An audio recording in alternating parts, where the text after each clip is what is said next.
Welcome to Fearless with Jason Whitlock. I am Jason Whitlock, your host. Happy Tuesday. Fantastic show planned for you today. Maybe the greatest show ever, because we're going to have Pearly things on the show today, and I'm so looking forward to it. I'm a big fan of Pearl. We're going to have a Twitter Spaces discussion about Pearl later today after the show. I cannot wait to talk to Pearl. Coach JB is going to be here. JB is going to be on the show. Steve Kim, TJ Moe will be on the show. We're going to talk about this Northwestern football scandal that has made the news. And so let's get right into it. You start pounding the like button, and I'm going to start pounding this fire starter. Let's go. The not-so-anonymous whistleblower is the lone hero in the Northwestern football hazing scandal that cost Coach Pat Fitzgerald his job and reputation. The former player and backup quarterback brought down a popular, successful, and well-intentioned bully. The whistleblower will suffer because of it. His former teammates will ostracize him. He'll be regarded as a snitch and seen as weak. His motives will be questioned. He'll be blamed for ruining the golden era of Wildcat football, a 17-year stretch of pigskin competence that saw the school transform itself from cupcake to formidable opponent to top 25 program. The outed informant's name will live in infamy across the school's campus and throughout the Big Ten. Heroism comes with a heavy price tag. This kid will pay it. There are no other heroes in this story. Certainly not school president Michael Schill, who initially ruled that Fitzgerald's obvious, willful ignorance about a pattern of sexualized naked hazing within the Northwestern locker room warranted a 2-week suspension. Schill did everything in his power to protect the winningest coach in Northwestern history. He did not fire Fitzgerald until the whistleblower forced the issue by reporting the sordid details of the Wildcats' hazing rituals. The student journalists at the Daily Northwestern are not heroes either. They simply reported what the whistleblower told them. Their rewards for doing so have already started to trickle in, as professional sports writers from across the country tweet their praises as a way of elevating their own importance. The former players who confirmed the whistleblower's account of the football team's culture of hazing are not heroes either. They're simply honest. Honesty is not an act of heroism, or at least it shouldn't be. Honesty is a reflection of integrity. There will be no harsh consequence for the young men who co-signed the informant's allegations. Some of the anonymous players piling on Fitzgerald's carcass are opportunists extracting a measure of revenge against a coach who challenged them in ways that made them uncomfortable. The Daily Northwestern published a ridiculous story accusing Fitzgerald of enabling racism because he and his coaching staff promoted clean-cut appearances and frowned on dreadlocks. A former player was quoted as saying, "Your blackness was not allowed to shine through," whether it was how you carried yourself all the way down to your hair. I'm not here to defend Pat Fitzgerald. His calculated, willful ignorance enabled a pattern of hazing. He needed to be fired. But there's no credible evidence that he's a racist. There's far more proof that this anonymous player is an idiot who thinks blackness is a hairstyle, not a skin color. Short of Fitzgerald asking players to bleach their skin, there's no way of him stopping someone's blackness from shining through. The former player should worry about his idiocy shining through. But I digress. I want to explain how the hazing culture at Northwestern likely developed. Over the last 35 years, the NCAA, at the behest of the media, has taken consistent action to limit a coach's time with and influence over his or her players. Coaches have responded by leaning into player leadership councils that enforce discipline and maintain culture. In the last decade, many coaches have developed an outright fear of their players. An old school coach trying to instill old school values runs the risk of being labeled a racist or out of touch. Corporate media pretty much always sides with the players in a dispute with a conservative football or basketball coach. The addition of the transfer portal has accentuated this problem. Coaches are now constantly recruiting their current players. They fear imposing discipline. They encourage the players to discipline themselves. The coaches set up players-only safe spaces, allegedly private sanctuaries for privacy. The reality is these safe spaces are zones for player-imposed discipline. The coaches do not want to know what goes on in the locker room. The raunchy and violent rap music played inside most locker rooms is off-putting to old-school coaches. The players-only locker rooms protect the coaches more than the players. Now, a smart coach further insulates himself by opening each season giving a speech that strictly forbids all forms of hazing. Based on all reports, Pat Fitzgerald is a smart man. He played football at and graduated from Northwestern. As a player, assistant, and head coach, Fitzgerald spent 26 years at the elite university. Familiarity, school pride, favored son status, and a need for a unique competitive advantage all likely combined to convince Fitzgerald to look away as his players established a culture of hazing. Hazing works. It builds unity and loyalty. That's why fraternities and other secret societies use it. Yale's Skull and Bones Secret Society has produced some of the most powerful Americans in history, including the Bush political dynasty.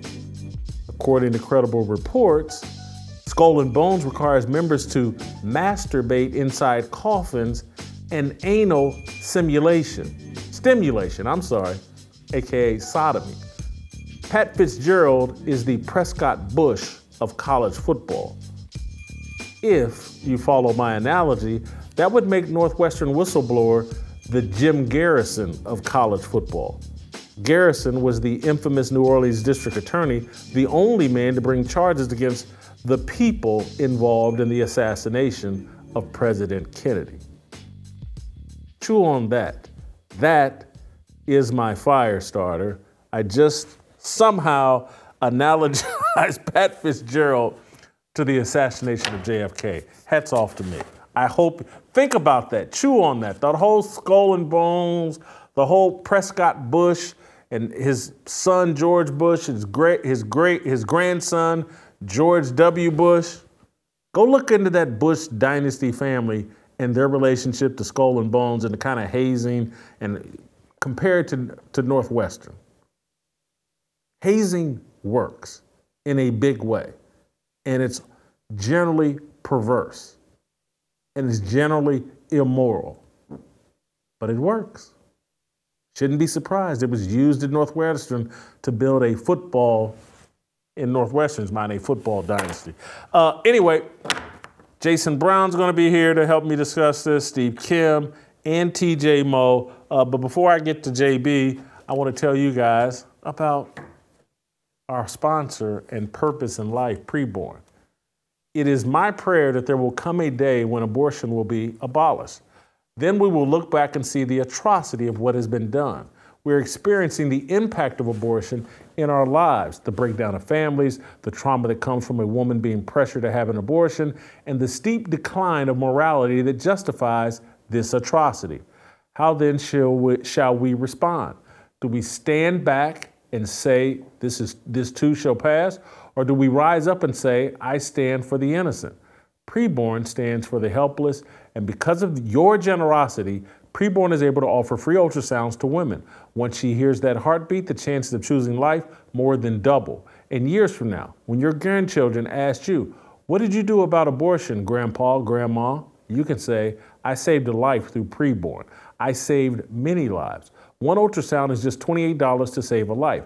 Just dial #250 and say the keyword baby. That's #250 baby, or go to preborn.com/Jason. That's preborn.com/Jason. All right, don't go anywhere. Coach JB. These words are our religion, our regrets and our decisions. We all want to go to heaven with freedom. It's my obligation, no hate, discrimination, raising up your hands for freedom.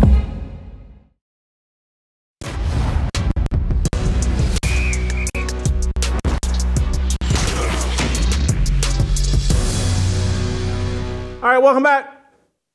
All right, this should get interesting. I can't wait to hear Coach Jason Brown, JB, Coach JB from Last Chance U. You guys know him here all the time during football season. We're getting very close to football season again. Great time to bring JB back. This issue right up his alley, a controversy in college football. JB, I don't want to steer you any particular direction. What's your most provocative or interesting thought about this Northwestern scandal?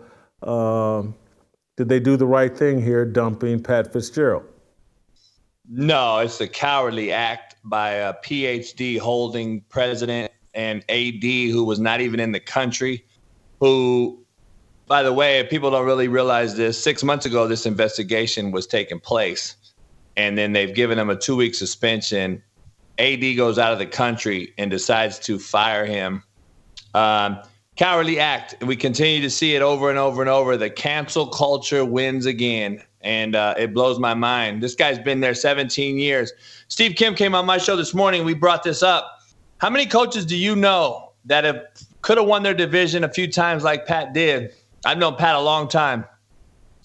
And how many do you know would leave for the first thing that was a bigger institution? The first thing coming, a bigger Power 5. Everybody.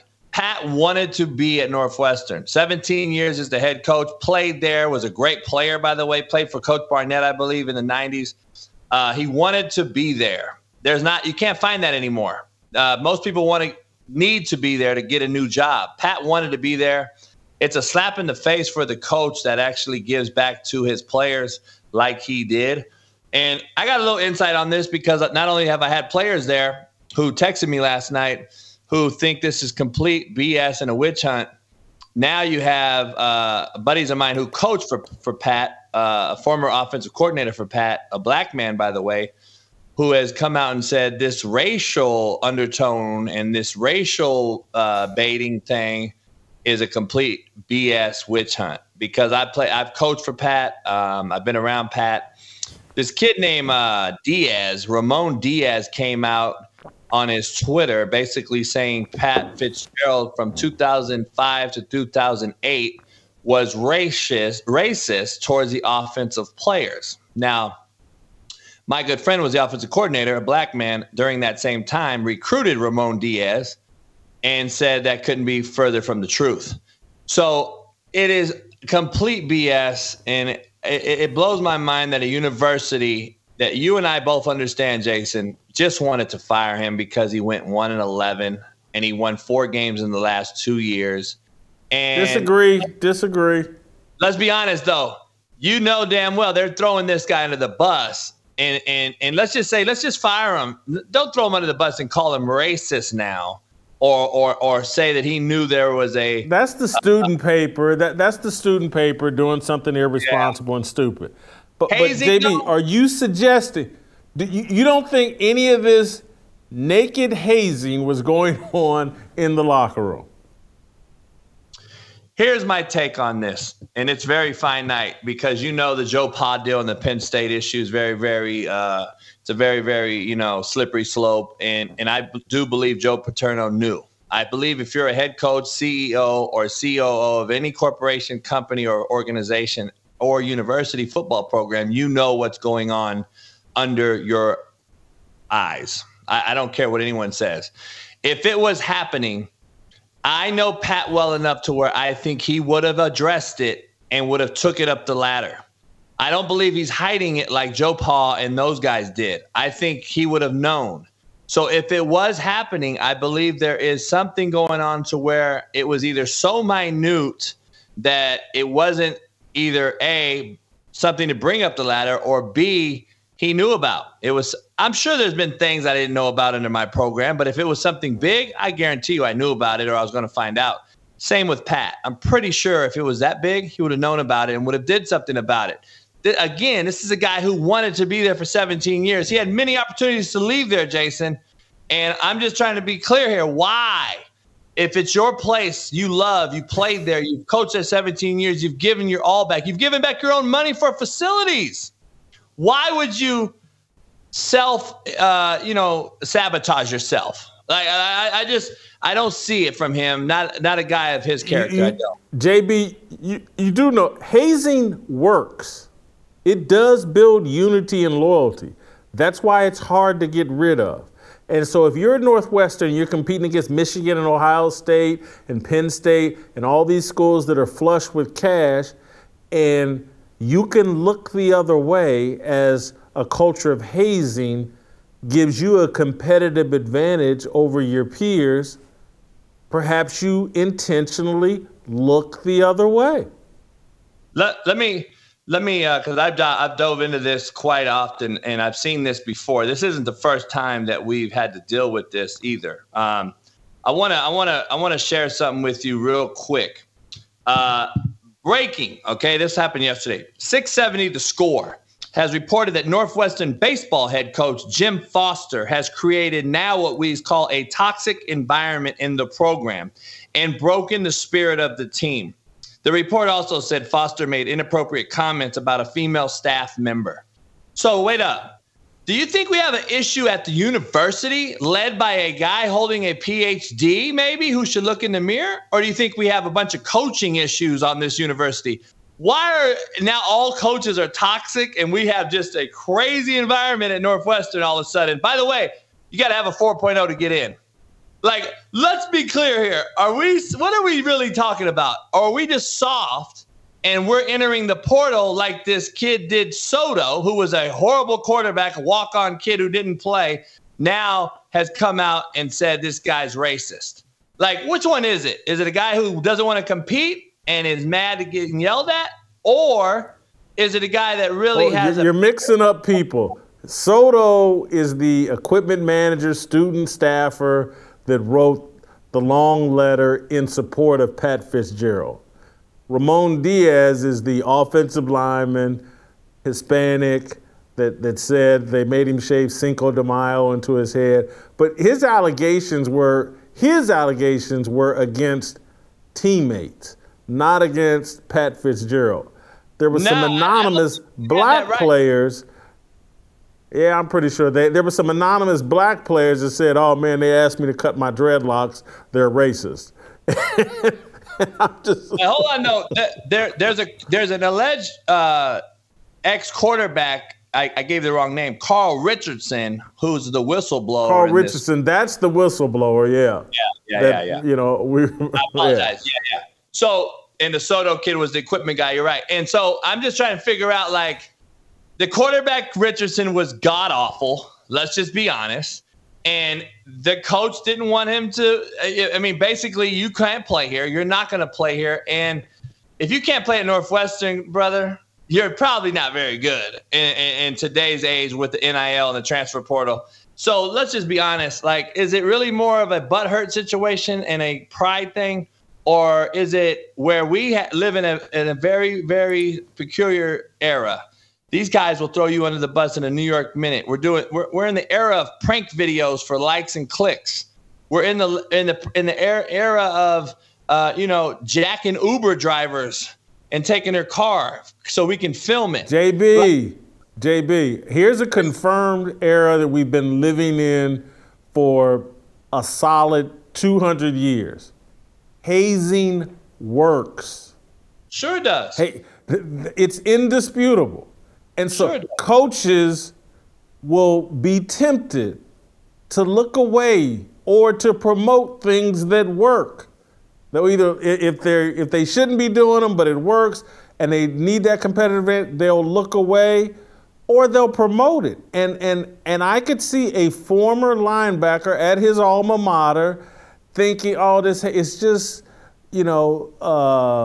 it's harmless, it's not a big deal. It's just boys being boys, and I don't know about it, and I don't go in the locker room, and blah, blah, blah. And a lot of coaches will start out their season and tell the guy, hey, look, guys, don't do hazing. Just don't do it. No, it works. It'll cost me my job. Can't have it, blah, blah, blah. And until I hear a report, if that Soto had come out and said, you know, Pat would start every year, and one of his main speeches was, don't do any hazing. It's no different than when we were kids at Ball State. Every year we'd have to sit through the same speech from our head coach about don't gamble and don't get involved with gambling, blah, blah, blah. And they'd bring in some expert to talk about, because they wanted to cover their butt, and they wanted to make sure that everybody knew we're all on the same page here, don't gamble. So you don't think... I haven't heard anyone say that Pat Fitzgerald started every year saying, don't do hazing. So you don't think it has anything to do with him being there 17 years? Nothing's ever been said before. This thing supposedly happened last year. They want to do an investigation now, 6 months ago. Then they give him a 2-week suspension. And by the way, I don't know if you know this or you're privy to this, but they owe him $20 million, Jason, if he coaches game 1. Do you think that had anything to do with it? Like, let's be honest, we're in an NIL era. The president gave him a 2-week suspension, which indicated what he really wanted to do. The whistleblower upped the ante and forced him to go further.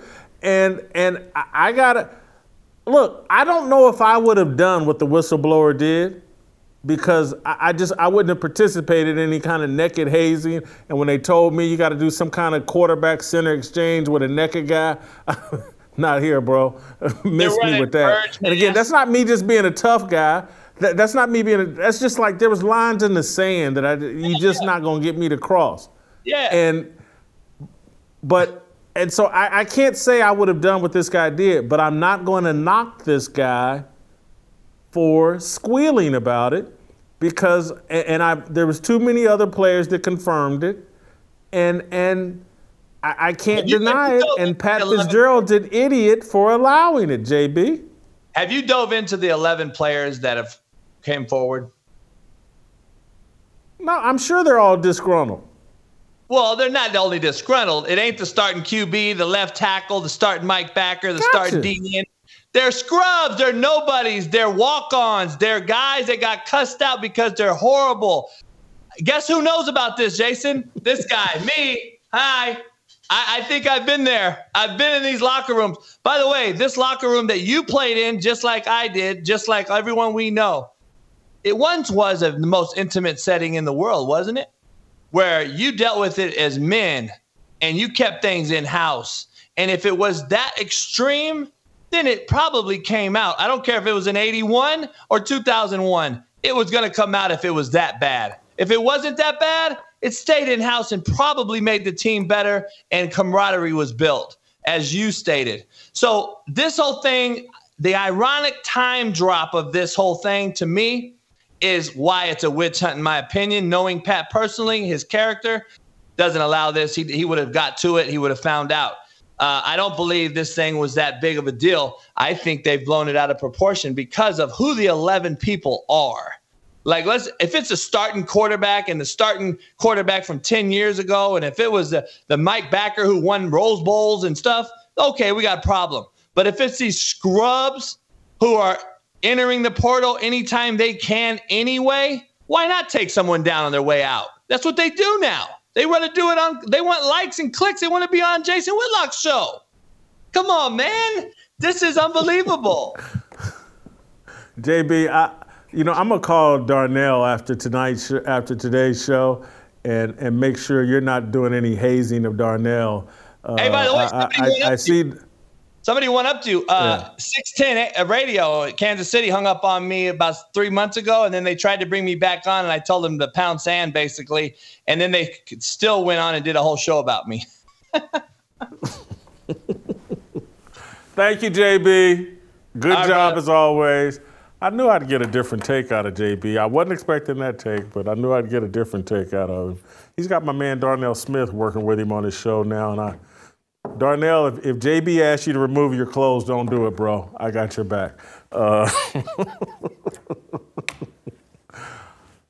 Let me tell you guys about our good friends, Naturally It's Clean. It provides effective cleaning products using powerful plant-based enzymes.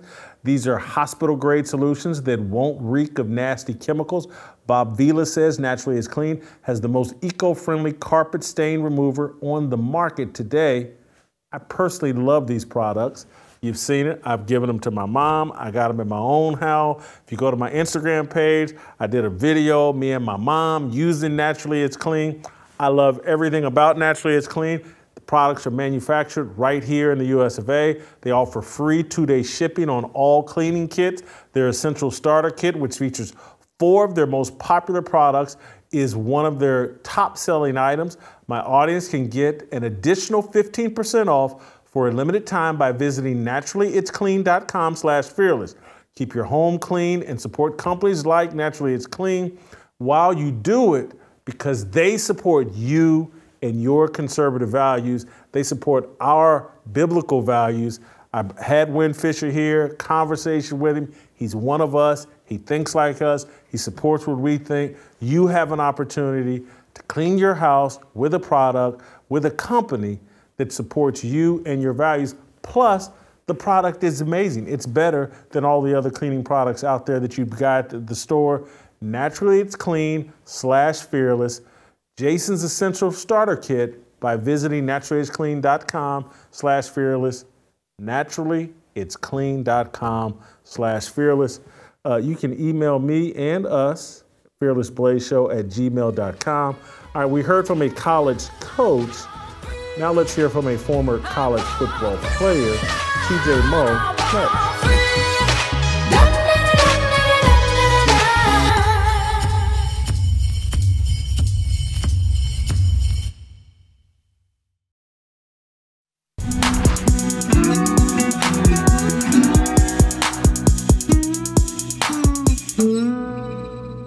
All right, welcome back. Let's roll out. Well, you know, TJ's actually in Dallas today. Let's roll down to Dallas and bring in, or out to Dallas, and bring in TJ Moe, played football at the University of Missouri. Can't wait to hear TJ's take on Pat Fitzgerald. TJ, do you think Northwestern did the right thing here? I do. I think negligence in today's day and age is kind of an ultimate sign of stupidity. It's like these coaches are fighting for their lives, trying to keep players in-house, you can't be on the wrong side of the Me Too movement. You can't be on the wrong side of hazing. All of this stuff is so heightened in the era of social media. And the fact that he allowed this to go on, I just tells you he hasn't learned that we've moved into a new era. I mean, I can't imagine a guy like Nick Saban allowing this sort of thing to go on. The guys that are so hyper aware of the intricacies of college football and what matters and how to keep your job. And, you know, Pat Fitzgerald's a really good coach. He's been around for a long time. And, you know, this stuff started, meaning the changes. The Me Too stuff didn't come until the last 10 years or so, probably. But the changes in what was allowable in the culture of a locker room started changing when I was in high school. Paul Day, my high school football coach, the first day that we walked in, he said, "There will be no hazing. I will lose my job over this." He told us if there is one problem, he's happy to lose his job over it, because what he would do to the people that were hazing. He wasn't having it. The same thing happened when I walked into Mizzou, the first meeting. Hey guys, we don't do any hazing around here. And the reason being is because we need these guys. This is in the era of when freshmen went from scout teamers to beginning to start to be able to help the football team. And so it wasn't like you could just abuse anybody on the team. Like Dorial Green Beckham, who was the #1 receiver in the country, played a lot of football for us as a freshman. And he was like, "You think I'm going to allow you to come in here and abuse these kids that we need? They're not going to be scared of you." It's like in the old days, they may have had time to recover and grow into the sophomore, junior, and get over it. We need these guys. You can't go from hazing them in August to starting in the football game in September. Bill Belichick did the same thing. So the worst thing you're going to do to these guys is make them carry your pad. I don't want to see it. We need all these guys. And this is a guy who routinely started undrafted rookies. And so All of these guys were just aware, not only do we need these guys, that culture is not acceptable here. And so we're not going to put up with it. And so I'm just, in 2023, that Pat Fitzgerald did not make that abundantly clear to his guys. That's a real problem. What do you think of his claims? I didn't know anything about it. I don't go into the locker room. That's the player's safe space. I didn't know the speed limit was 20. I didn't mean to go 90. It's like ignorance is not an excuse for allowing, you're the head guy. You don't get to say, I didn't know what was going on. You have to know what's going on. And also, it's just, look, it is a lie. I know a lot of these coaches will tell you, hey, I can't know everything, but the best coaches do know everything. And Pat Fitzgerald is one of those best coaches. You don't get to be a perennial top 25 team. I know he had a rough year last year. Northwestern has been a perennial top 25 team for a while. They are in the thick of things. You don't get to be that without being a micromanager. These college football coaches, it's particularly at Northwestern where they don't have the best recruits. He had to overcome things to win there. And so I just don't believe he didn't go the JUCO route in the old days. He hasn't gone the transfer portal route and brought in a whole bunch of 5-stars to win and just hope everything works out. He has had to coach these guys up. That means he knows everything about them. It means he knows their motivations. That means he had check-in meetings with them before and after every season to see how they were doing, because he knew he had to take a low-level 3-star kid and make him perform like a high-level 4-star kid if they were going to compete in the Big Ten. And he did it for years. So I don't buy it. He knew exactly what was going on. Also, the thing I don't buy is that players in those exit and entry meetings that you had before and at the end of the year, that no one snitched, that no one told him what was going on.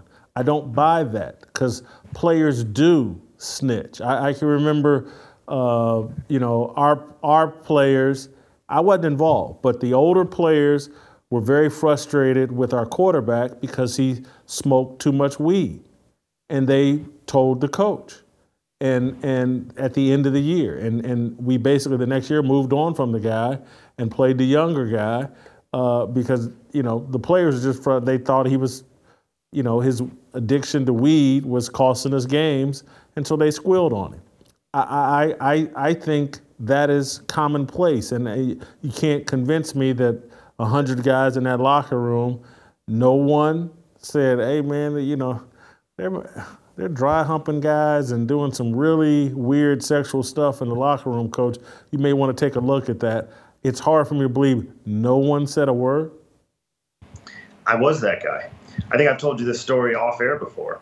My freshman year, I was a nobody. I was from St. Louis. I didn't redshirt, but should have. Played, 1% of the downs. I was a nobody and well aware of that. But I cared about my team, and I cared about my future, and I cared about my school, and I cared about my teammates. So after freshman year, we had that, post-year interview. And most guys came in, and Coach Finkel would sit across the desk and say, how's everything? Everything good? It's a nice day outside, nice spring. All right, good. And they would be 30-second meetings. And that's pretty much how it should be for freshmen, because freshmen shouldn't have much to say. But I did. And so I walked in, I said, Coach, I know I'm a nobody, but I have eyes. And so I'm just telling you, we got some problems. And he's like, well, what do you mean? And I named several guys. I won't tell you all of them here. One of them I will. Derek Washington is a guy who later on that year, and look, I liked Derek, but he had some inappropriate behavior, and it was very clear that he thought he was invincible at the time. And I'm like, I'm just telling you, we're gonna be in some trouble with these guys. And I named him, Michael Sam, who drank a lot of alcohol and got into, there was a couple different times. I pulled Michael Sam out of traffic before he got hit by a truck. He was so drunk, stumbling in the middle of the highway. So there were things that I saw, and I told Coach Finkel this stuff. I'm like, man, I'm just telling you, we got problems. And Coach Finkel said, man, I don't think we're any different than any other college. I said, maybe, but then we all got some real trouble. And so didn't say much. We did actually put Michael Sam into some treatment at that point. I think he got a little bit of help. We had a good spring. It was probably August. We're through 2 days. We had gotten 4 DUIs from couple starters. One from our coaches, Dirk Washington, went to prison for digital rape. And, we did get Michael Sampson out. And everything that I had told him came to be. It's like, we got problems. Our guys are drinking too much. Our guys are doing crazy things. I'm just maybe I'm the weird one. And it turns out I was the weird one. But I'm just telling you, we're going to have some problems. And look, one of the guys who got a DUI was one of my 3 best friends in school. And I still talk to him. Will Ebner's a name. Great guy. But was drinking too much. Got behind the wheel and got a DUI for it. So anyway, all that to say, there's probably a me at most of these schools that are willing to say something even when they shouldn't. I probably should have kept my mouth shut at Mizzou as a freshman. If you haven't played, you shouldn't say more words than plays you've played, right? That's a good rule of thumb. I said far more words than plays that I actually played my freshman year. But I told them what was going on. And, we were able to, after that, actually, the best part of that story is at the end of my sophomore year, when we had that check-in, then, I had a pretty good year as a starter that year. He said, "You got anything to tell me? Because it would be nice to get ahead of this." Yeah, I can imagine. I can just picture my teammates going in. Whitlock, if he's not bonging 12 beers, he's bonging 12 Big Macs. Coach, you definitely got to do something about it.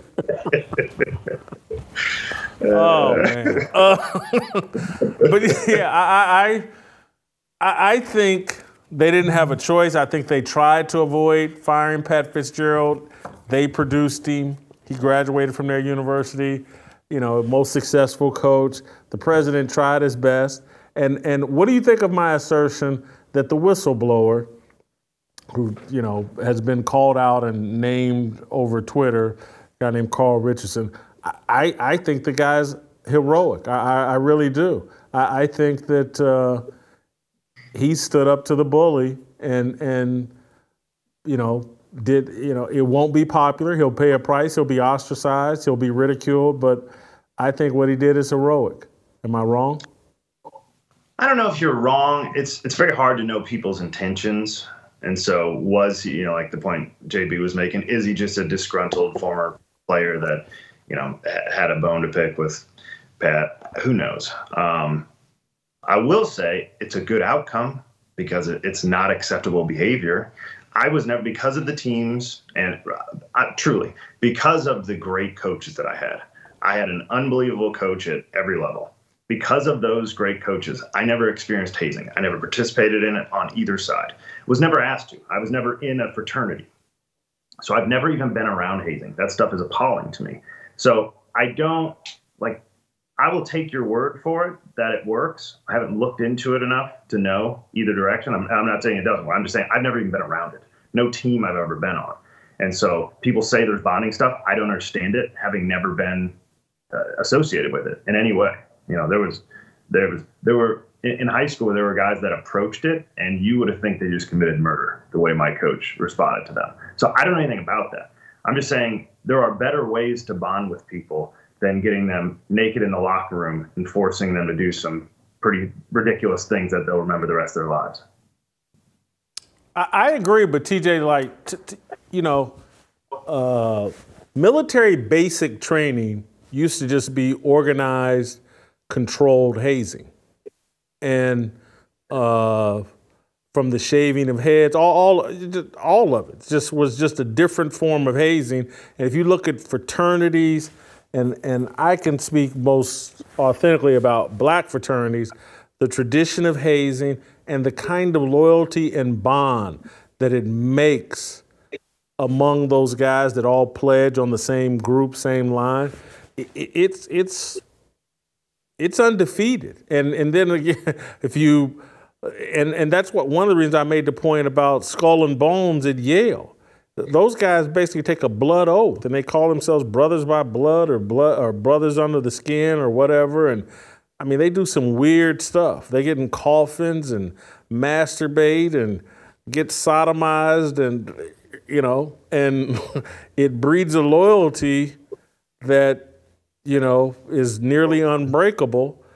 And so it works, and that's why it's tolerated sometimes. And no, not at all. No. I'm not saying.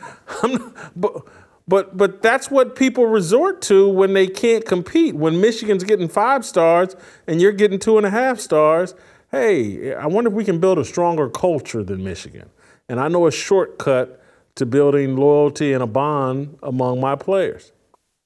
Yeah, and that's why it's actually a really bad thing that we have stepped in front of coaches, because there was a time where it could be players versus coaches, and that bond came from banding together against the jerks who are forcing us to practice this hard and forcing us to do into these 2-a-days, and today wasn't good enough, so we're going to do 3 practices today. Even when I was in college, we only had 5 2-a-days, and 3 of those were built in that we were going to the movies, the pool, and we had some other activity, and we knew it every year.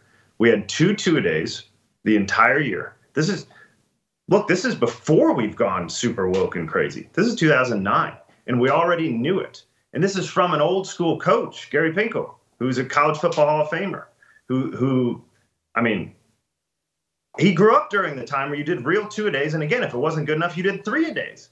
And that was where the real bonding came. I actually remember 2010. I will stick to this because we were not the most talented team. Look, I was a leading receiver on that team. That tells you how talented we are. But we started the season 7-0, beat the number 1 team in the country in Oklahoma, and we lost 2 games we probably shouldn't have, or we would have actually been in the running for the national championship. Not an ultra talented team. But those 2-a-days in Missouri that year were so hot. It was 102, 103, 104 degrees, and our coaches didn't care. And every day we had to go out there. I remember taking steps, and my shoes were so heavy, filled with sweat. I would take a step, and the sweat would bubble out of my shoes and pour out in my cleats. And it was the only time I've ever walked back to the line, and my coaches didn't yell at me.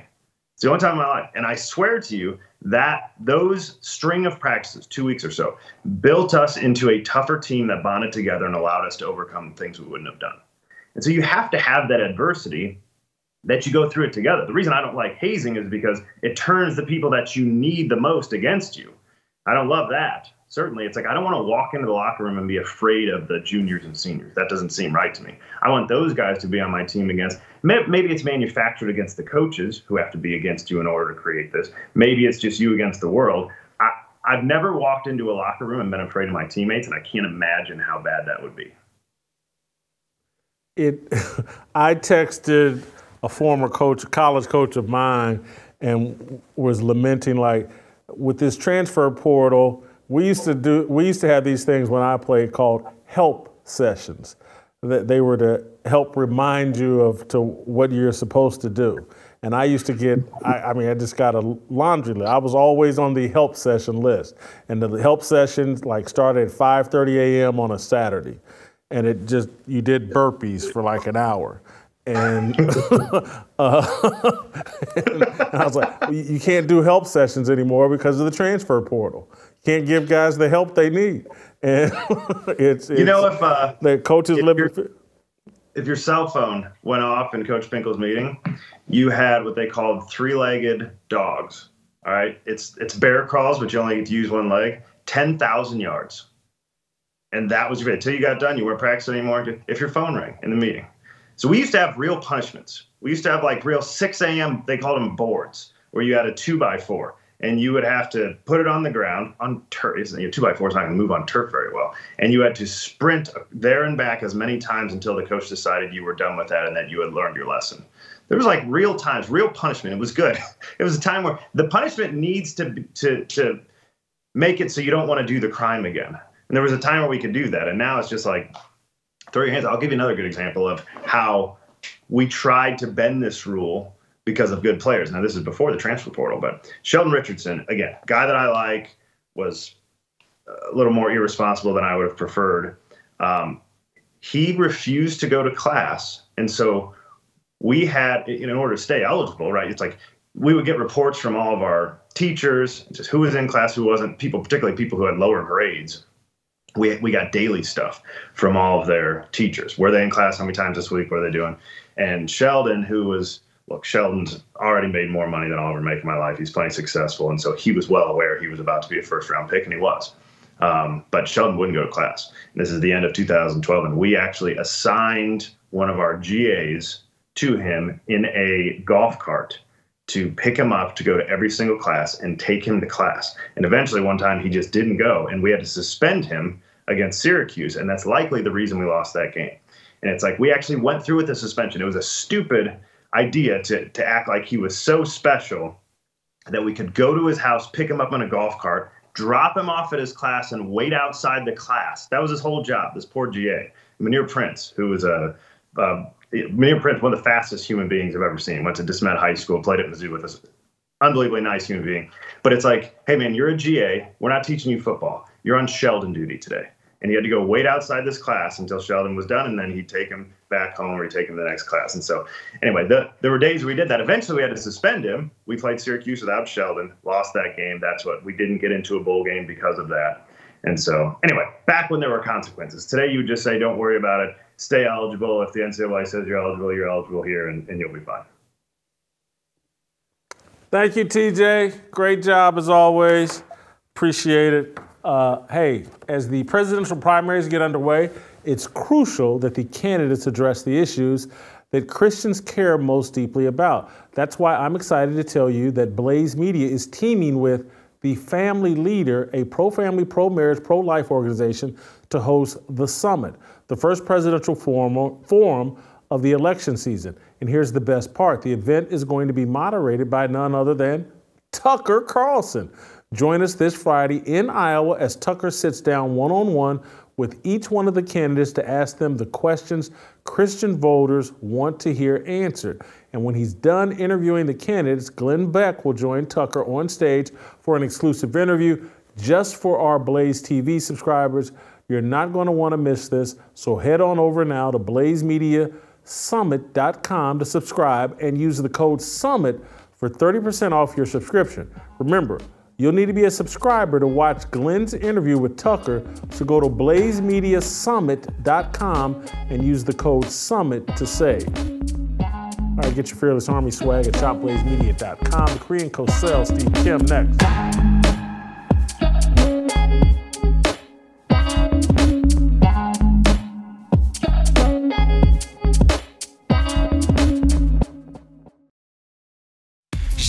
다 빨리 박수 쳐 기다리지 말고 서둘러 Reason that I'm back is to feed you raps I see that you are 배불러 So fly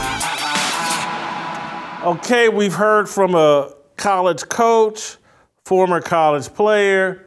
Now we get to hear from one of the great sports minds. Oh, you know, you've already heard from me. Well, okay, we'll still hear from Steve Kim. The Korean Cosell. Cosell, what do you think about Pat Fitzgerald getting fired at Northwestern? You're a huge college football junkie. I'm sure they're doing naked hazing at the University of Miami. That's what the U stands for, something really terrible. But anyway, your take on Pat Fitzgerald getting fired at Northwestern. Do the right thing? No, I'm honestly, I read your column.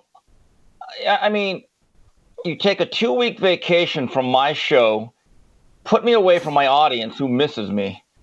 And Whitlock, I don't even know who you are anymore. You have become the very word your offensive line coach once screamed at you at Ball State. That weren't you a better man because that happened?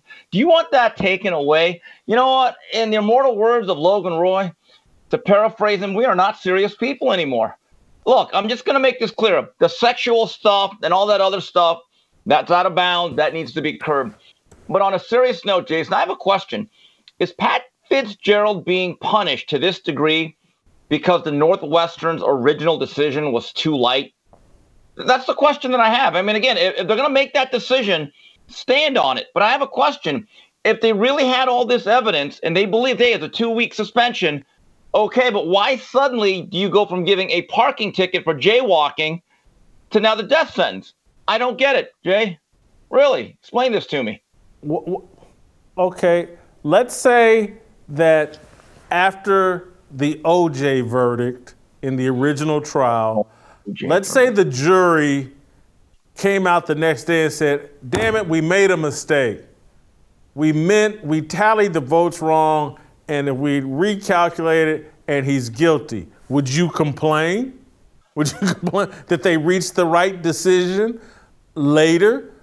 And so the school president, it took him some time, but he eventually reached the right decision. No? Oh, my. You're going to really compare this to the OJ verdict in a jury trial. This is what's so. It was just an analogy. Okay, yeah, terrible one at that. I mean, you really slashed that one, pun fully intended. But here's the thing. Anytime the mainstream media or a student paper nowadays, because everyone hates sports, they hate the whole process and the foundation of football. And anytime one player or a few disgruntled players out of hundreds of thousands says, well, my experience wasn't great, I have a huge issue with this. And if I am a Northwestern supporter, whether I'm a player, a booster, a fan who stands behind Pat Fitzgerald, I hope they fight back. I hope they pull their funding. I hope they cancel season seats. I hope all these guys transfer. I think this was a weak, limp-wristed decision, bowing to public pressure and political correctness. Honestly, I am not saying that Pat Fitzgerald did not deserve some sort of punishment, but to all of a sudden go from 2 weeks, but hey, fall camp starts, you got media days, to you're gone? No. And by the way, this is going to hurt Northwestern a lot more than it hurts Pat Fitzgerald. There's no other man on the face of the earth, and I'm not being hyperbolic here. Everyone else looks at a job like Northwestern as a stepping stone. For Pat Fitzgerald, that was a destination job, and I would say given the circumstances of that program, I thought he did an admirable job in 17 years. Let me rephrase my question then. Shame. Let me rephrase my question. Just give me a yes or no. Do you believe they were doing naked hazing inside the Northwestern locker room? Yes, that's been proven. I'm not arguing that. And I think that is out of bounds. I equate hazing to like, what should the repercussions be then? If that was going on, okay, again, do you believe Pat Fitzgerald knew nothing about the naked hazing going on in his locker room? That's where he should have cut it off, saying, hey, guys, any hazing has to have non-sexual stuff, and everyone has to have their clothes on. When I think of hazing, I think of guys like, hey, freshman, you pick up all the bags. You're buying the pizza this weekend. Or you know what? You're making the beer run. That's what I think of hazing. But look, that's a part of football. Let me tell you what you just sounded like. Let me tell you what you just sounded like when you said it. Like a great leader. He needed to establish some rules. He needed to have some rules. Guys, if you're going to do that, everybody has to be wearing a condom at least. Now, that's... Do we want safe sex or not? But anyway, I'm kidding. Let me tell you, all right, you brought up the dear old you for me. Let me tell you a story. Yeah. I was told this story by Najee Davenport, and it was confirmed by Brett Romberg. I spoke to these guys personally, 2 starters on the legendary 2001 team. In one of those seasons leading up to that season, as Butch Davis is building the program, they had an off-season conditioning run by the players, and there was this one player during the gassers, which is I think it's like 1,200 10-yard dashes. One offensive lineman, I'm not going to name his name, just dogged it. Didn't care. He quit. And so he just kind of like threw in the towel that day. And I was told that the players that showed up that day, they waited for him. They waited for him in the locker room, and they kind of did Full Metal Jacket. They beat this guy not to death, but you know what? It built character. It was team bonding, and that's football. It's not perfect. Jay, I cannot believe you've become this bleeding heart. I'm reading this article, and my eyes are turning around. I'm like, what is this? Steve. Come on. Steve, if they had done Full Metal Jacket, I wouldn't have written the column that I wrote. They're stripping down naked, doing sexualized, dry humping people. All this. I mean, it's like, hey, man, you think some of my teammates in college were mad at me because I didn't work out as hard as I could have? Yes. And did some guys want to fight me? Yes. You know, thankfully I was the strongest guy on the team and nobody was stupid. But regardless, I get they crossed the line with this nudity, depravity, and perversion, and Pat Fitzgerald knew it. I can't say he knew all the details, but he knew that hazing worked because it does. Yes. And he looked the other way, and I don't blame the university for saying, hey man, looking the other way, you've put us in a lot of jeopardy. We're gonna be opened up to some lawsuits, and it could cost us a lot of money and embarrass us. You tack on the Joe Paterno aspect of this. We gotta move on. We gotta fire you. I personally, if I'm running Northwestern, I say, okay, a year. Learn your lesson. And I would have had anti-hazing. I would have had like strict rules. And I would have said, hey, this is it. It's now zero tolerance.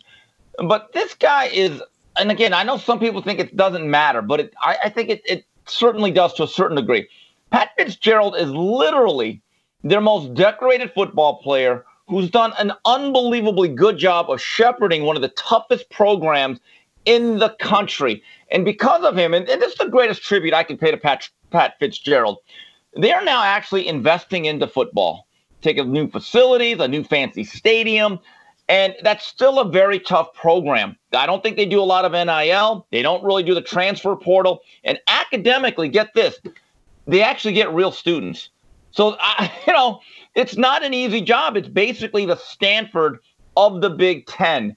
I am not going out there and defending Pat Fitzgerald just a blanket. You're right. Some of that stuff does not have place in any locker room or any setting. But again, I go back to this. Why did they go from 2 weeks to you're gone? Something there does not add up to me, Whitlock. I'm telling you, it's just, I don't know. I think you're spending way too much time moonlighting with JB, and he's distorting your worldview and opinion. You sound as crazy as JB. I am glad we're on the right side, because we are on the right side of history, because that's what's important. And we are going to stand on our square. I can't believe this, Jason. You have now basically become like the soft school president that doesn't like sports and, football's so mean. And do we have to tackle all the time? What happened to you, Whitlock? I mean, back in June, you were not this guy. Come July, good grief. Oh, my God. Good Lord. I don't know. They're stripping guys down naked, making them do quarterback center exchange, man. Okay, again, that's where I draw the line. That's where I draw the line. When they're doing the dildo gauntlet, I'm like, hey guys, time out. Time out. We're not doing that. Time out. Make these guys carry your shoulder pads off the field. In fact, you know what? All you Asian walk-ons, you guys do the homework for the starters. Come on. Let's take the grade point up here. We all got to be eligible. I get it. But again, there's going to be a cost to Northwestern because that is not an easy or relatively attractive job, Jason. It's just not. Steve, I'm letting you go. Why? You've done enough damage here. It felt like I was hazed during this segment. I'll tell you that much. Jeez. You've done enough damage. I'm letting you go. Thank you so much. Great job. Plus, I got to get to Pearl. Pearl is about to join us on the show. You guys know Pearl from Pearly Things. She's a YouTuber who has exploded, has like 1.5 million subs on YouTube. The stuff she's been saying recently about repealing the 19th Amendment and taking women's right to vote away has made news all over Twitter and all over social media. She made some comment about, women aren't as hot or they're uglier in their 30s than they are in their 20s. And that triggered a lot of women, including conservative women. And so I've been wanting to get to know who Pearl is. She reminds me of a younger version of myself. I used to be the same way, and people responded in much the same way they're responding to her. They're being triggered and upset. I find her fascinating and interesting. She's just 26. People compare her to Kevin Samuels or Andrew Tate. Anyway, one of the most interesting people in the internet space. She's going to join us next live from the UK. She's over in London playing volleyball, I think, but We'll get to the bottom of that and let her explain herself next. It's my obligation, no hate, discrimination, raising up your hands for freedom. All right, welcome back. And without further ado, you just listen to me gush all about our next guest, Pearly things. And so we're going to get right into it. We're going to go across the pond and welcome Pearly things to Fearless. Pearl, welcome. And, I would just want to get right to it. Who are you? Where did you come from? You're living over in London. How did you get there? Are you an American? Give me a little bit of your background. Wow. Okay, that's a very, very broad question, but I'll start from the beginning. So, I'm from a Chicago suburb, and I have 9 siblings. I'm from Chicago, and then I went to London to play volleyball. So I was recruited to play volleyball, and I was supposed to actually go pro in the fall, but then the YouTube stuff took off, so I was like, I'll just do that. And so you recruited out of high school to go play volleyball in London, or out of college? Out of college. So, I worked sorry, go ahead. No, and so where'd you play college volleyball at? You were a very good high school volleyball player and a scholarship volleyball player someplace? Yeah, I played at Elmhurst College. It's a small school by Chicago. Gotcha. And you studied journalism, history, English? No, nothing. I studied badminton, what? No, economics and business administration. And you wanted to do what? I worked in sales for 2 years. And then I quit that I told my parents I was going to be a TikToker. And then I was recruited to play volleyball in England. And then I started the show there. And you wanted to be a TikToker. You're this college athlete studying finance, and you hatched the dream of being a TikToker. Why did you want to be a TikToker? What inspired you to go that route? Well, I had like a whole, I don't know. I've always just loved media. Like I've always just really liked media, and I don't know. I loved Ben Shapiro. I loved Jordan Peterson. I loved Candace Owens was great too. So I just always liked media. But I had like one TikTok that went viral, and I just like quit my job. Women. What was that video? It had nothing to do with what I'm doing now. It was my dad bought like a water slide from a water park. Yeah, and so he like built it in our backyard, and it was it's kind of a long story, but to make it short, basically there was a fight to get the water slide up with the town because they wanted to stop us. And we're true conservatives, you know what I mean? We're like, how can you tell us we can't put up our water slide? Do you know what I mean? It's like, I bought this water slide to have the ultimate amount of fun, and they were trying to stop us. And so we had to fight the town to put up our water slide, and yeah, then we did. And so that TikTok video launches this career where people call you the female Andrew Tate, people call you the white female Kevin Samuels. How would you describe yourself? That's a good question. I would just say that I run a show about relationships.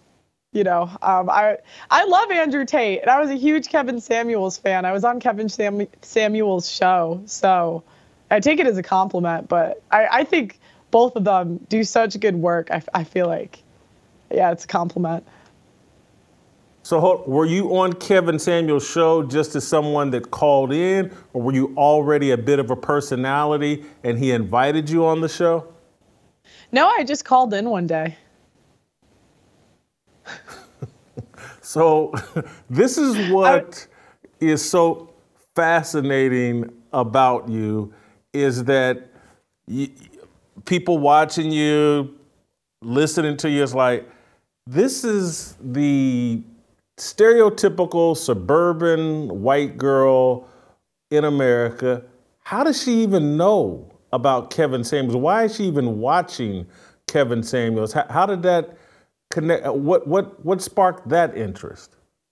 Oh, he was hilarious. He would just like, I mean, he would just like dunk on these chicks all the time. They're so nutty. I was like, this is so funny.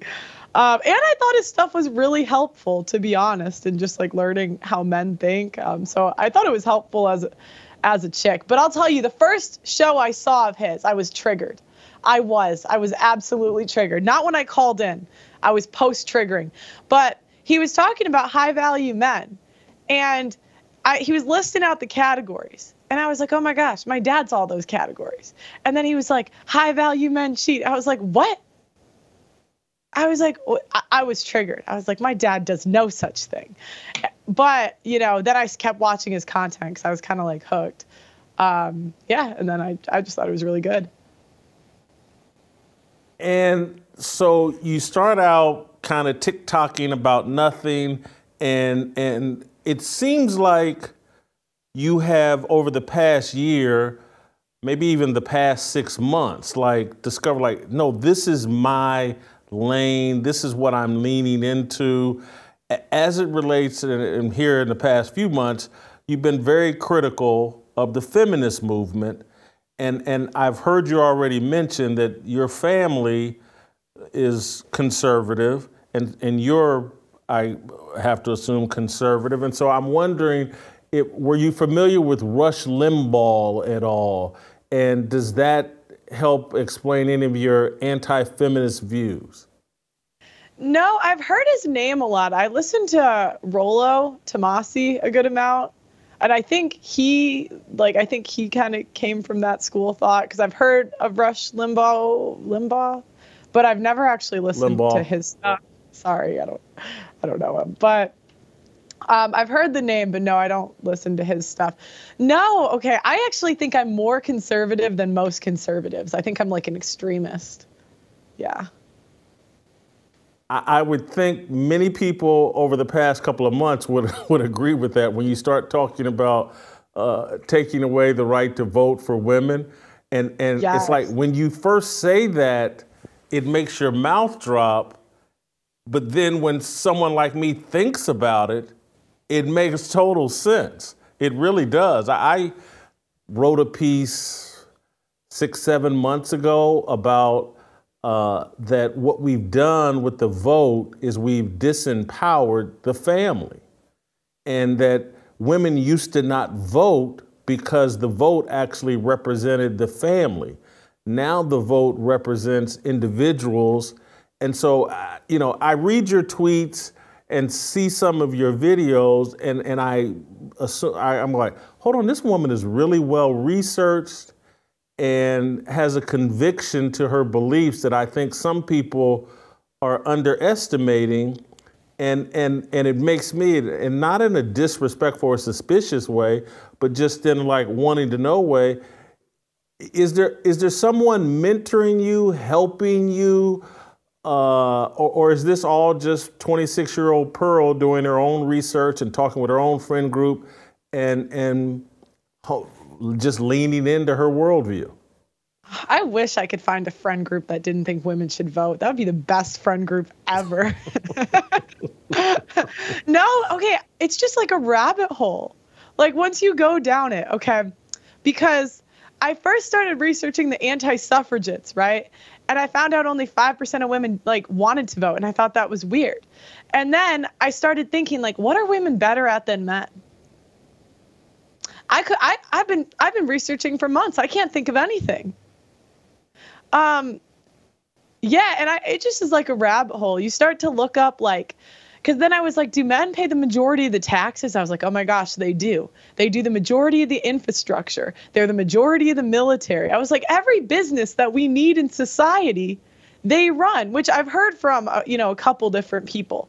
But then I realized they pay the majority of the taxes. We're the ones in debt.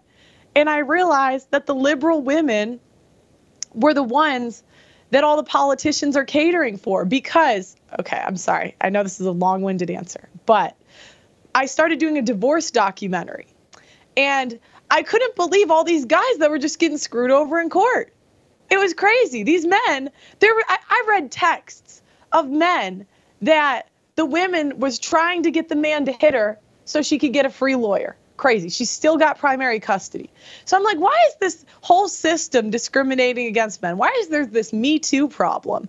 Why is there this problem of like these false accusations, these HR departments that are catering towards the women, all these grants that are catering towards the women, all the schools that are catering towards the women? Like, why do we have this whole system built towards women? The vote.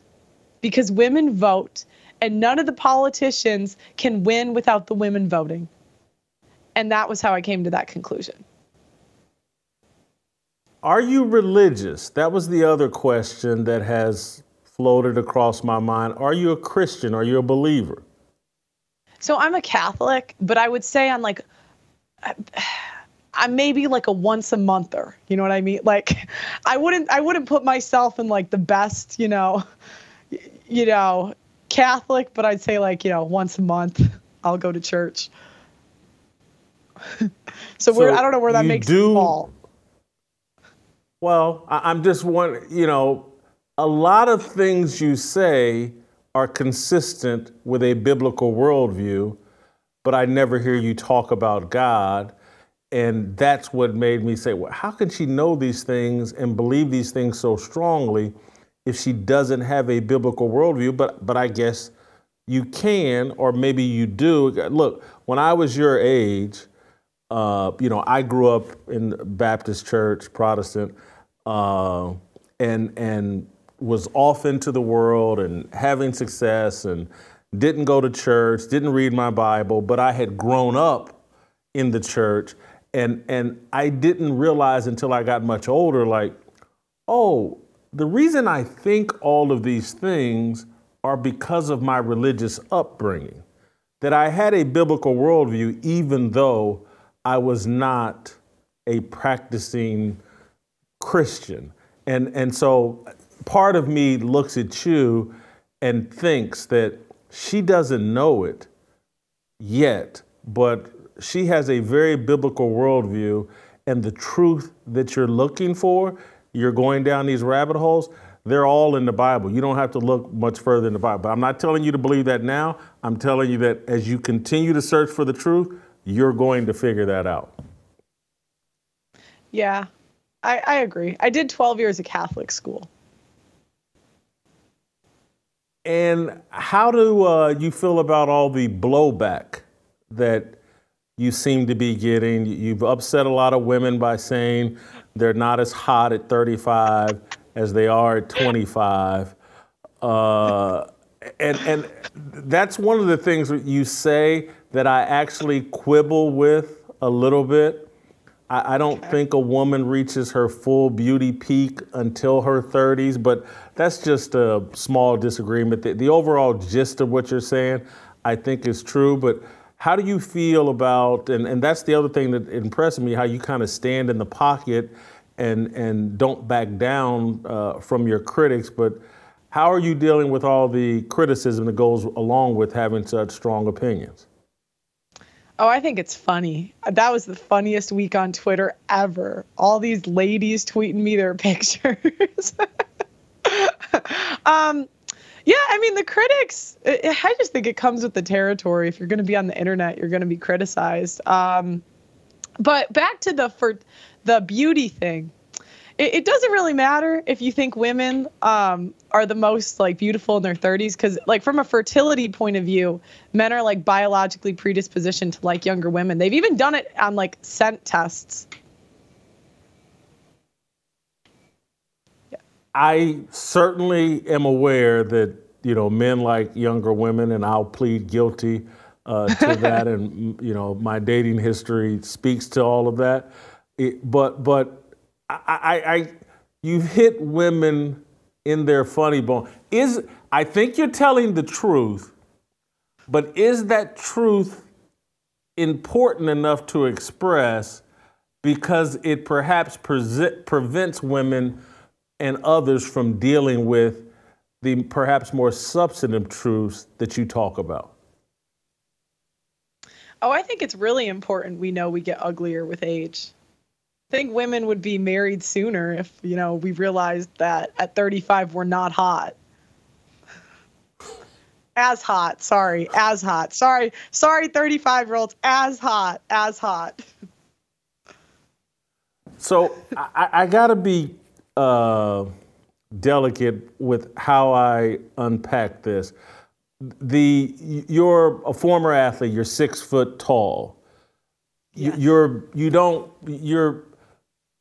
There are all these standards of beauty that people, well, she's a redhead and blondes are hotter and blah, blah, blah. And so when you make that statement, it makes people question your standard of beauty. I got a follow up to this question or point I want to make about this question is why I'm asking. But how do you respond to the people that say, well, Pearl's not hot enough to be making that point? Well, my hotness doesn't dictate the hotness of the market. So it's like, I always say, I think I'm an average looking chick. I can live with that. It's like, I don't care. But it's the fact that if you're a 5 today, you'll be a 4 in 10 years. If you're a 7 today, you'll be a 6 in 10 years. Like and the funny thing is that tweet, I didn't say ugly. I said uglier.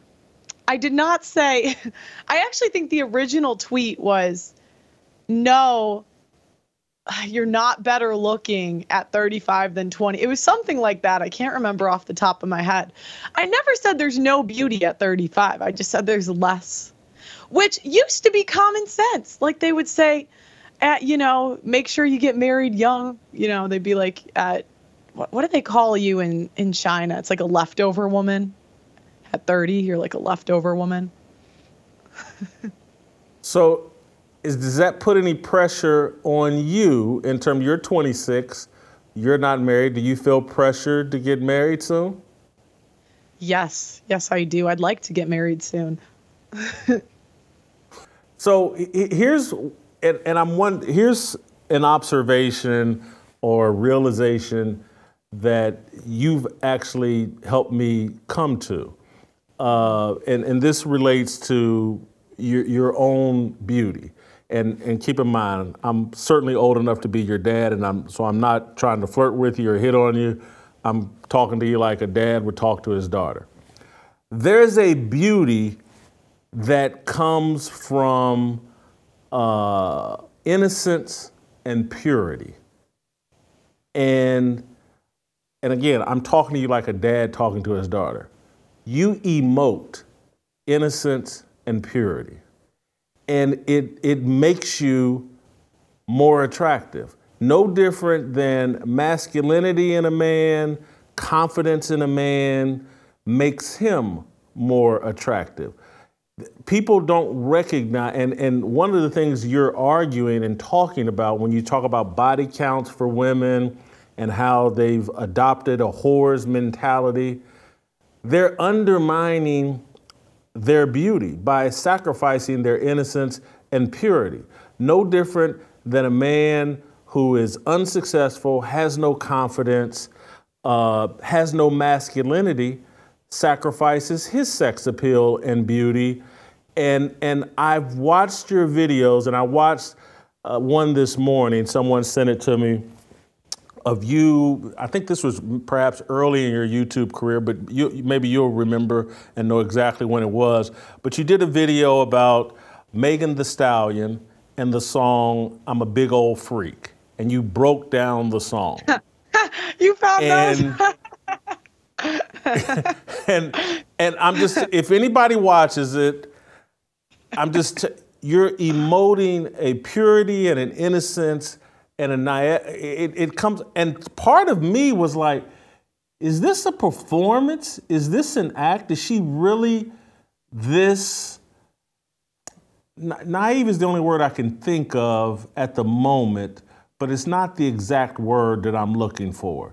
But it just made you gorgeous in terms of like the way you interacted with that song and came off like you know, and so part of me, and I don't know if you remember that video, and I'm asking, again, not in a negative, cynical way, but is part of that performance because you acted so naive to the song or so uncynical about the song that I was like, either this is a brilliant performance or this is the most innocent and pure person on YouTube. And I'm wondering if you recognize the power of innocence and purity and how it just makes a person more attractive or makes a woman more attractive. I think it's hilarious. I used to do rap reactions. That was a whole series I used to do.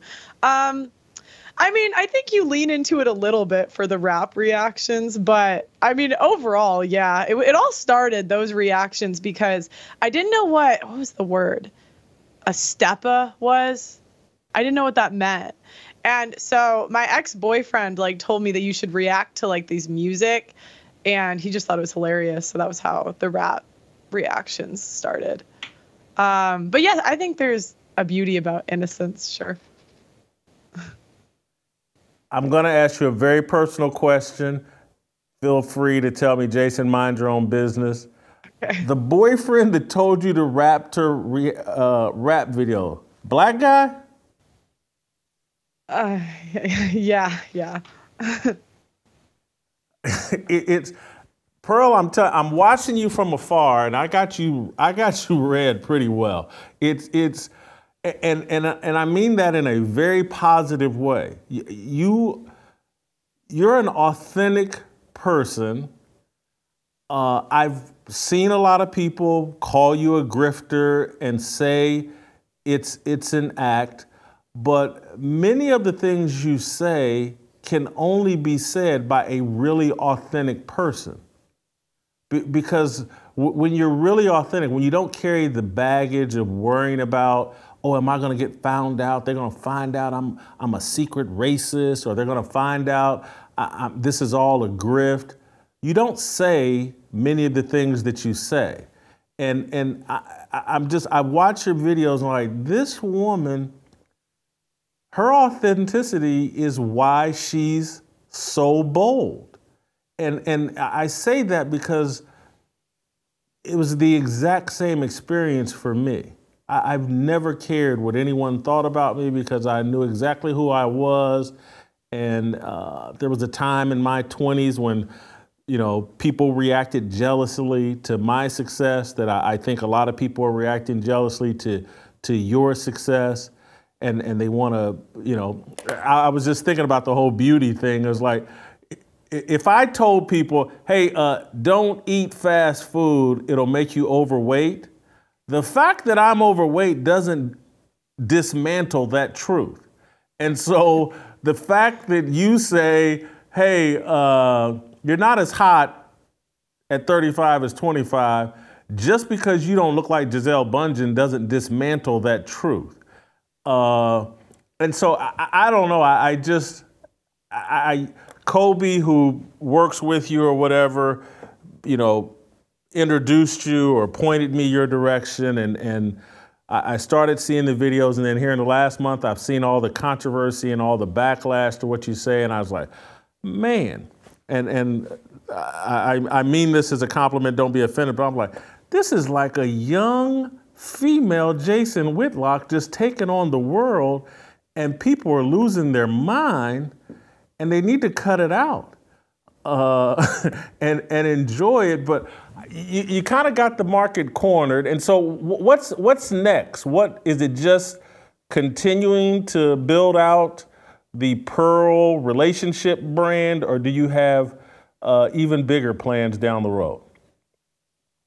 Well, I just started a new podcast called Pearl Daily, where I give like more of cultural commentary. So yeah, that's my new thing right now. But we have some potential plans in the future, but we'll see. We'll see.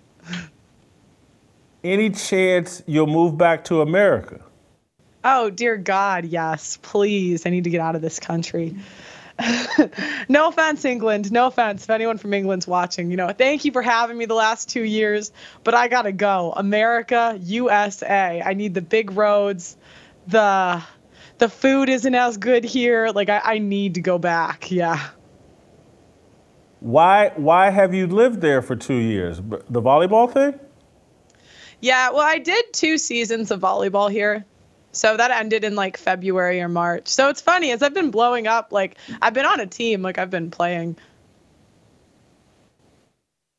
I thought there was some trouble with you and the team over your. Have you not made some anti-trans comments or what they perceive as anti-trans comments? Yeah, well, I haven't gotten. Apparently, I'm on a disciplinary meeting coming up or something. I might get kicked out. I don't really care because, whatever. I mean, I was like, the audacity. I'm like, England is not good enough at volleyball to like be kicking me off this team. That's what I was thinking. But I don't know. I might get kicked off. I might not. I don't really care. And so when might you come back to the States? Because I think there's a lot of opportunity for you here. The authenticity and the innocence and the purity, that has big marketability. You could be like a conservative Oprah Winfrey. You got that it deal that I'm telling you, you could be a conservative. I've seen so many. You know what you are, and I don't want to drag you into something that you don't want to talk about, but it's if Tommy Lauren had your brains, she'd be something. But she just doesn't have your brains, and doesn't. Everybody, whether right or left, are capable of liking you. And there's a intelligence to what you're doing that most people, whether men or women, just don't have. And so is that, who's the biggest, your dad, your mom, your older sister or brother? Who's responsible for your values and just your savvy? So my dad is like the nicest person I've ever met in my life. Like literally, my dad is like the type of guy like that helps random people with his like groceries. Like, well, when they're like holding groceries outside of the grocery store, my dad's the type of guy that will just like literally like help random people bring their groceries out. And it's funny because my personality, if I take a personality test, is very naturally liberal. It said I had a 90% chance of being a diehard liberal. Yes, because I'm very high in openness and some other trait that apparently is like predictively liberal. But what would happen is I would get a crazy idea and I would come home and tell women, it's just like we just think things, we hear things. And I would come home and I would tell my dad and he would just like break down like why that's not true. So like one thing I remember was I always felt kind of bad because my dad was really well off. And like my dad is a really successful, like my dad and mom did a software company together. And so I always kind of felt bad that like I grew up in such a good environment as opposed to like people who don't. And I used to believe in like government handouts and that sort of thing. This is like when I was young, like 15, we just hear things as women and we're like, oh, here's the sad story. We should give out free things. That's what they do to us. And so I would go to my dad and I would say, Dad, like this idea. And one day he sat me down and he said, $2 in, $1 out. And I was like, what do you mean, Dad? He's like, $2 in, $1 out. And he's like, you can only have so many programs that you put $2 into and you take $1 out until you run out of money. And that was the day I became a conservative because, in terms of the financial stuff. So a lot of stuff basically came from my dad because he was a big, I don't know who he listened to in the car on the radio. I know Larry Elder was one of them, but there was a couple others that he would listen to. I didn't really know what they were talking about, but I guess stuff just like sticks. And then I'm trying to think of. He doesn't think women. He thinks women should vote though. So I'm a little more extreme than my dad. He thinks I go too far sometimes. But I'm gonna get him on this train. That's my strongest opinion. Repeal the 19th. That is like my number one. If I could die on a hill, that would be the one I'll die on. I'm open to compromise though. It could be net taxpayers. That'll take out most of the women anyway. You know what I mean? So. But that's my number one. Did you say you have 9 brothers and sisters? Yeah, it's kind of a weird story. I grew up with 6, so I was the second to 6. I was between 2 boys. And then below them, I have 3 little sisters. However, my parents adopted teenagers. So there was like one kid that was homeless on my brother's football team. They adopted him when he was like, so they didn't live with us that long, but it was like, they were like 15, 16, just in like bad situations. We took in 3 teenagers. All of them were when I was out of the house. So one was after I left. One was when I was like 2. And then my parents got pregnant. Same parents when they were like, my mom was 17. And so I have one brother that actually didn't grow up with us. They gave him up for adoption. And I didn't know he existed till I was 22. So I have 10 total. I grew up in the house with 6. I was the second to 6, but there's 10 total. Wow. So of that group, all of you guys pretty much conservatives, shared values and views? I wish. My one sister has blue hair and a sleeve. I'm like, why? How did we end up like this? I wish. No, I would say I'm the most conservative. And some of them, my one sister's 16. She's like, stop embarrassing me. All my friends watch you. And I'm like, are they boys? If they're boys, they like me. The girls don't. It's like, you know. Any chance you'll move into politics at some point?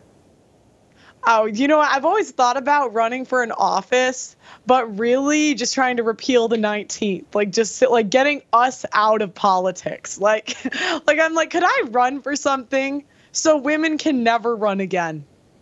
I swear on this, because I realized that like so many problems come, women ruin. I had this realization. I'm like, we ruin every industry we get into because we're all about our feelings. We're like, we need everyone to be equal. No, that's not how the world is. It's hierarchy, whatever. And the men understand this. So I'm like, if I could run for something to take away our rights, I swear I would do it. I swear. So, who do you like on the Republican side, Trump or Whoever DeSantis? thinks women shouldn't vote. I don't know. I'm not crazy political. Like, I don't really know what policies people are passing. I always loved Ben Shapiro, although I do think I am more right than him. I always loved Jordan Peterson. My dad really likes Ron DeSantis. You know, I liked Trump. I just thought he was hilarious. Just as an entertainer alone, he was so funny. I'm a woman. We just like, watch things and just that's how we make our opinions. But I wouldn't say I know all the ins and outs of like policy and all that. Well, Pearl, I want to thank you for the time. We appreciate it. You're a little bit different than I anticipated, but not really, not much. I think it's fascinating what you're doing. You're gonna be asleep when we're doing this, but we're gonna have a Twitter Spaces about you tonight, where right after this interview airs, we'll go to Twitter, and I want to invite my followers to have a discussion about Pearl. I'll be in there defending you. I've invited some women, some that have been critical of you to come into the Twitter space so we can have it out. I feel much more confident defending you after having talked with you today. I wish you continued success, and I hope that one day you invite me to your wedding so that I can shake your husband's hand and say he got a good one. So anyway, thank you so much. Hope we can do it again. Yeah, thanks for having me. I had fun. Thank you, Pearl. All right, we'll play some tomorrow, and we'll see you over on Twitter Spaces. you live and get back. We are receiving all deceiving. We all wanna be free. We want freedom. I just want, I wanna be. I just want, I wanna be.